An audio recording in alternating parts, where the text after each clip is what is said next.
Hello friends, welcome to another new video. আজকের এই বিশেষ ভিডিওটি আপনাদের জন্য নিয়ে চলে এলাম। পুজোর আগে প্রতিবারই একবার না একবার অন্তত স্কুল সার্ভিস কমিশনের এসএলএসটি নিয়োগ অর্থাৎ স্টেট লেভেল সিলেকশন টেস্টের যে বক্তব্য সেটা চলে আসে। 2023 সালও কিন্তু তার অন্যথা নয়, কিন্তু প্রশ্ন হচ্ছে এবারেও কি পরীক্ষা হবে নাকি শুধুমাত্র এই গেজেট প্রকাশ হবে, মন্ত্রিসভার বৈঠকে পাশ হবে, এই নিয়ে এবছরটাও চলবে। আজকের সম্পূর্ণ তথ্য আপনাদের জন্য নিয়ে চলে এসেছে। এই পর্যন্ত সূত্র মারফত যে তথ্য রয়েছে আমাদের কাছে, যে স্কুল সার্ভিস কমিশন অর্থাৎ SSC school service commission of WB অর্থাৎ ওয়েস্ট বেঙ্গল নাকি নভেম্বর মাসে প্রকাশ করতে চলেছে। কি প্রকাশ করতে চলেছে 9 থেকে এদিকে রয়েছে আমাদের যেটা রয়েছে 12 পর্যন্ত, যে এসএলএসটি 1 9 থেকে 10 এবং 11 থেকে 12 পর্যন্ত এসএলএসটি 2 এর যে পরীক্ষা সেটা ঘোষণা করতে চলেছে। এবং এখানে একাধিক তথ্য রয়েছে। বলা হচ্ছে যে এবার আসতে চলেছে নতুন ধাঁচ, যেটা রয়েছে প্রিলি পরীক্ষা, তার সাথে সাথে রয়েছে মেন্স পরীক্ষা। ঠিক আছে, এই জিনিসগুলো এবার আসতে চলেছে যেমনটা তথ্য রয়েছে। সম্পূর্ণ ডিসকাস করবো আজকের এই ভিডিওটাতে। সুতরাং যারা নতুন আছেন এই চ্যানেলে, অবশ্যই চ্যানেলটিকে সাবস্ক্রাইব করে পাশে বেল আইকনটি ক্লিক করে দিন, যাতে সমস্ত তথ্যগুলো আপনারা টাইম টু টাইম আমাদের চ্যানেল থেকে পেয়ে যান। এবং প্লিজ ভিডিওটা লাইক এবং বন্ধুদের মাঝে শেয়ার করতে একেবারেই ভুলবেন না। তো প্রথমত আজকে যেটা আমাদের কাছে তথ্য রয়েছে, স্কুল শিক্ষা দপ্তর সূত্রে যেমনটা বলা হচ্ছে যে 9 থেকে এদিকে আমাদের রয়েছে 9 থেকে বা 10 পর্যন্ত যে সেকশনটা, যেটাকে আমরা বলছি এসএলএসটি 1, আর এখানে রয়েছে একাদশ থেকে ক্লাস 12 পর্যন্ত যে সেকশনটা, যেটাকে আমরা বলছি SLST 2। তো এই দুটো সেকশনে পরীক্ষা নিতে চলেছে। দীর্ঘদিন হয়ে গেছে ওয়েস্ট বেঙ্গলের 2017 সালের পর থেকে কোনো স্কুল সার্ভিস কমিশনের পরীক্ষা হয়নি। কাজেই টেট পরীক্ষা যেমন হচ্ছে, প্রাইমারি টেট যেমন হচ্ছে ডিএলএড ক্যান্ডিডেটদের জন্য, তেমনি আমরা দেখতে পাচ্ছি বর্তমানে বিভিন্ন সেকশন, সেটা পিএসসি মিসলিনিয়াস হতে পারে, সেটা আমরা যদি দেখি আমাদের যে ফুড এসআই হতে পারে, তার সাথে সাথে আমরা যদি দেখি লক্ষ্য করে যে পুলিশেরও কিন্তু একাধিক বিজ্ঞপ্তি পরপর কিন্তু আসতে শুরু করে দিয়েছে। সুতরাং স্কুল শিক্ষা দপ্তর তাহলে কি করবে? টেট পাস যারা করে রয়েছে তাদের চাকরির কোনো অ্যাসিউরিটি আপাতত নেই, বাট স্কুল সার্ভিস কমিশনের চাকরি প্রিলিম পাস করে, মেন পাস করে, তারপর কিন্তু আর একটা ভাগ রয়েছে, সেটা পাস করার পর চাকরি কিন্তু অবধারিত যদি পরীক্ষা হয়। বাট সেখানে আমরা দেখতে পাচ্ছি যে বেশ কতগুলো তথ্য উঠে আসে। যেমনটা বলা হচ্ছে যে সিলেবাস, নাম্বার, বিভাজন এবং পরীক্ষা পদ্ধতিতে এবার পরিবর্তন আসতে শুরু করবে, কিন্তু সেটার একটা খসড়া মতো যেটা এই সপ্তাহের মধ্যেই রাজ্যের মন্ত্রিসভায় পাশ হবে। মন্ত্রিসভায় পাশ হওয়ার পর আমাদের রাজ্যে যিনি গভর্নর রয়েছেন, অর্থাৎ সেই গভর্নরের কাছে ঘোষ স্যার, তার কাছে যাবে এবং গভর্নর এটাতে সিগনেচার করলে বা মান্যতা দিলে সেটা বিল আকারে পাশ হয়ে যাবে। এবং তার সাথে সাথে আমরা যদি দেখি যে পুরো নির্দেশিকা অনুযায়ী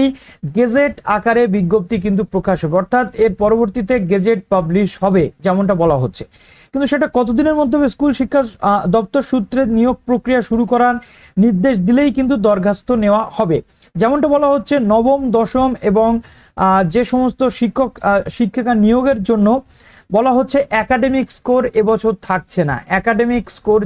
যেটা মোস্ট ইম্পর্ট্যান্ট পার্ট ছিল, এবং বলা হচ্ছে নভেম্বরের মধ্যেই বিজ্ঞপ্তি চলে আসার সম্ভাবনা রয়েছে। এবং তার পরবর্তীতে এক্সাম তাহলে কবে হবে সেটাও বলে দিচ্ছে। অ্যাপ্রক্সিমেট যেটা আপাতত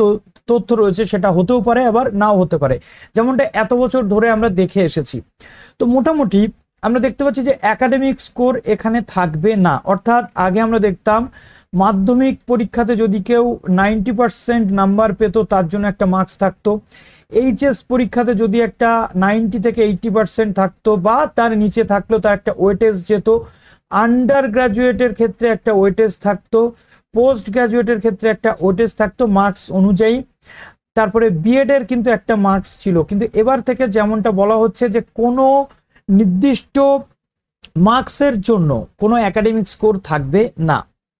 অর্থাৎ মাধ্যমিক, উচ্চ মাধ্যমিকের জন্য কোনো মার্কস কিন্তু বরাদ্দ থাকছে না। এবার তোমাদের মনে হতে পারে যে তাহলে পরীক্ষাটা কিভাবে হতে চলেছে। তার আগে আমি তোমাদের যে ডিটেল সেটা একটু ডিসকাস করব। তার আগে তোমাদের একটা বিষয় ডিসকাস করব, এর সাথে সাথে এর আগে কিন্তু এক্সট্রা কারিকুলার অ্যাক্টিভিটিসও কিন্তু ছিল। এক্সট্রা কারিকুলার অ্যাক্টিভিটিসেও কোনো মার্কস কিন্তু থাকছে না। এবার প্রশ্ন হলো যে দাদা আমরা তাহলে আমাদের এই যে পরীক্ষাটা হবে, পরীক্ষাটা কিভাবে হতে বা কিভাবে হয় অ্যাকচুয়াল দেখো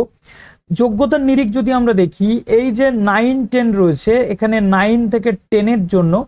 সরি এখানটা একটুখানি আমি ভুল করে ফেলেছি আমি একটুখানি মুছে দিই দেখি 9-10-এর পরীক্ষার জন্য আমাদের লাগে আন্ডার গ্র্যাজুয়েট অর্থাৎ ইউজি পাস সেটা অনার্স হতে পারে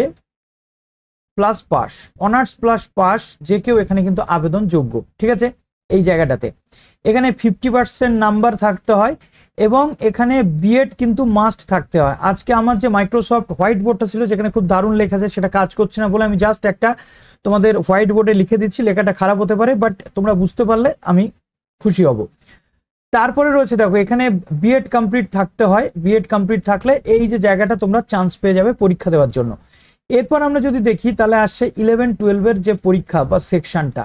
11-12-এর সেকশনে পোস্ট গ্রাজুয়েট সেকশন এটা অর্থাৎ মাস্টার্স করে থাকতে হয় মাস্টার্স তোমরা বিভিন্ন সাবজেক্টে তো করেই থাকো এটা তোমরা জানো 55% মার্কস এখানে প্রয়োজন হয় বিএড কিন্তু থাকতে হয় তবেই তুমি এখানে আবেদন কিন্তু করতে পারবে ঠিক আছে ক্লিয়ার হলো বিষয়টা এবার প্রশ্ন হচ্ছে দাদা আমাদের এবার এক্সামটা কিভাবে হতে চলেছে এক্সামটা হবে 3টে ভাগে নাম্বার 1 যেটা একটা থাকবে প্রিলিম সেকশন PRELI প্রিলি সেকশন থাকবে প্রিলি সেকশন অলমোস্ট যেটা আমরা শুনতে পাচ্ছি এর আগে 150 মার্কসের ছিল এবার সেটা 100 মার্কের হয়ে যাবে ঠিক আছে এখানে একটা সেকশন থাকবে তোমাদের জিকে কারেন্ট অ্যাফেয়ার্স এবং বিভিন্ন যে জেনারেল যে সায়েন্স বা জেনারেল স্টাডিজ গুলো থাকবে তার সাথে সাথে তোমাদের এখানে ইংলিশের একটা পার্ট থাকবে ঠিক আছে ইংলিশের একটা পার্ট থাকবে আর একটা থাকবে ম্যাথের পার্ট এর মার্কস ডিস্ট্রিবিউশনটা মোটামুটি এখানে ধরে রাখো 40 এখানে ধরে রাখো 30-70 এখানে ধরে রাখো 30 অ্যাপ্রক্সিমেট আমি একটা মোটামুটি তোমাদের বললাম এর আগে সাঁওতালি মিডিয়ামে প্রিলি যেটা হয়েছিল সেখানে এর সাথে সাথে একটা বাংলা এবং বাংলার সাথে সাথে একটা ইংরেজি কিন্তু তোমাদের হয়েছিল অর্থাৎ ইংরেজির এখানে ডেসক্রিপটিভ টাইপ একটা হয়েছিল যেটা কিন্তু অলমোস্ট 100 মার্কের পরীক্ষা ছিল এবার কিন্তু সেটা হচ্ছে না যেমনটা তথ্য রয়েছে এবার এই ফরম্যাটে পরীক্ষা হবে পিলি 100 পিলিতে তুমি পাস করার পরবর্তীতে তোমার এখানে হবে মেন পরীক্ষা ঠিক আছে যেই মেন পরীক্ষাটা হবে সম্পূর্ণ তোমার সাবজেক্টের উপরে ভিত্তি করে এবার প্রশ্ন হচ্ছে মাদ্রাসা সার্ভিস কমিশনে পিলি নিচ্ছে না এসএলএসটি তে তাহলে এখানে নেবে কিনা এখনো পর্যন্ত যেটুকু তথ্য পেয়েছি যে পিলি হতে চলেছে এসএসসি SLST তে তো পিলিতেই 100 থাকবে এর সাথে সাথে সাবজেক্টে তোমাদের অলমোস্ট 100 মার্কসের পেপার থাকবে যেমনটা মোটামুটি আমরা জানতে পাচ্ছি এরপর ডিটেল আসলে অবশ্যই আমি তোমাদের সামনে নিয়ে আসবো এই টোটাল পরীক্ষাগুলো হবে কিন্তু এমসিকিউ ফরম্যাটে হবে কোনো ডেসক্রিপটিভ পরীক্ষা হবে না একাডেমিক মার্কসের কোনো গুরুত্ব থাকছে না এমসিকিউ প্যাটার্নের সমস্ত পরীক্ষাটা তোমাদের হতে চলেছে এবং এমসিকিউ পরীক্ষা এই পরীক্ষাতে তুমি পাস করলে মেন্সে তুমি পাস করলে তারপরে তোমার কিন্তু একটা হবে ডেমনস্ট্রেশন বা ইন্টারভিউ সিস্টেম কিন্তু ফিরছে এবং ডেমনস্ট্রেশনের যে সিস্টেম সেটা কিন্তু ফিরছে এই ডেমনস্ট্রেশনের যে সিস্টেম যেটা এখানে তোমাদের 10 নাম্বার থাকবে এটা পাস করার পরবর্তীতে তোমরা সরাসরি কিন্তু নিয়োগ পেয়ে যাবে তো বিভিন্ন প্রতিযোগিতামূলক পরীক্ষাতে এমসিকিউ টাইপের যে প্রশ্ন সেটা আসবে এবং এই পুরো পরীক্ষাটা তোমাদের হতে চলেছে ওএমআর শিটে তোমাদের পরীক্ষাটা হবে আশা করছি এখান থেকে আমি পুরো বিষয়টা ক্লিয়ার করে দিতে পারলাম এবার তোমাদের প্রশ্ন হচ্ছে ওএমআর শিটের যে কপি থাকবে জাস্ট লাইক প্রাইমারি টেট আমরা যেমন দিয়েছিলাম 2022-এ তেমনি কিন্তু ওএমআর শিটের কার্বন কপি তোমরা বাড়ি নিয়ে যেতে পারবে এবার বিষয়টা হচ্ছে সব যদি ঠিকঠাক থাকে তাহলে আমাদের এই যে পরীক্ষাটা নভেম্বরের মধ্যে ফর্ম ফিল আপ শুরু হয়ে যেতে পারে এবং পরীক্ষাটা আমাদের কিন্তু ফেব্রুয়ারি মার্চ মাসে নাগাদ হতে পারে এবার অনেকেই বলবে দাদা বহুদিন ধরে এমন চলছে হচ্ছে না এটা নিয়ে আমিও কনফিউজ যে এবার অন্তত পরীক্ষাটা হোক যাতে কয়েক লাখ স্টুডেন্টস অন্তত তাদের কর্মসংস্থানের একটা সুযোগ পায় আশা করছি আমি পুরো বিষয়টা বোঝাতে পারলাম তো এখানে মোটামুটি যেটা আমরা দেখতে পেলাম যে পুঁথিগত বিদ্যার পাশাপাশি আমাদের যেটা করতে হবে সেটা কি আমরা কিন্তু নিজের সাবজেক্টে দক্ষতার পাশাপাশি আমাদের পড়ানোর যে ক্ষমতা বা পড়ানোর দক্ষতা সেটাও কিন্তু থাকতে হবে আশা করছি এখান থেকে তোমরা পুরো বিষয়টা বুঝে গেলে সুতরাং আর দেরি করো না যদি ফেব্রুয়ারি মার্চে পরীক্ষা হয় আমি জানি না এটা অ্যাজ শিওর কিনা বাট তোমরা কিন্তু পড়াশোনাতে কোনো খামতি রেখো না আমি নিজেও এসএলএসটির জন্য আরো একবার নতুন করে সুযোগ নিচ্ছি যাতে করে SLST তে কিছু অন্তত করতে পারি, কেননা লাস্ট 6 to 7 ইয়ার্স কোনো পরীক্ষা হয়নি। তো আশা করছি এখান থেকে পুরো ডিটেল তোমরা পেয়ে গেলে। তো চলো, আশা করছি এরপর আমরা আশায় থাকবো